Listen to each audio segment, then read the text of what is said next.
విద్యార్థి దశ నుండే ప్రైమరీ ఎడ్యుకేషన్ నుండే రావాలి.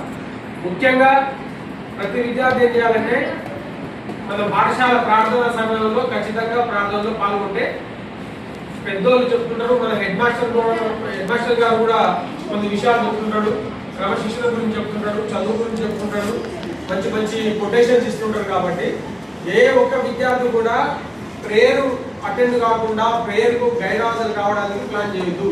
ఆ ప్రేయర్ ఏముందిలే, ఆ ప్రేయర్ నిలబడితే జనగణమన వస్తుంది, వందే మాత్రం వస్తుంది, ఇంకేది వస్తుంది, ప్రతిజ్ఞ వస్తుంది, జై జై హై తెలంగాణ వస్తుంది. ఇది కాదు.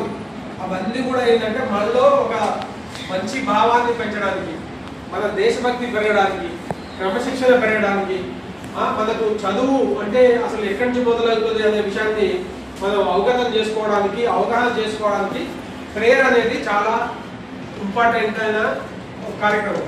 కాబట్టి ఆబ్సెంట్ కాకుండా ప్రేయర్ అయిపోయినాక పోదాంలే, డైరెక్ట్ క్లాస్లో పోదాంలే, ప్రేయర్ అయిపోయింది ఇంకా ఏముంటుంది, ప్రేయర్లో నిలబడితే ఏమొస్తుందంటే అసలు చదువు కన్నా ముందర ఫస్ట్ మనకు పాఠశాల ఏమిటి, ప్రేయర్ పెట్టినా ప్రార్థన పెట్టినా ఆ ప్రార్థన కార్యక్రమం అనేది మనకి ఎంతో అత్యంత అవసరమైన కార్యక్రమం. కాబట్టి ప్రతి విద్యార్థి మీ తమ్ముళ్ళు కానీ మీ చెల్లెలు కానీ ఎవరు ఉన్నా కానీ ఖచ్చితంగా 8:45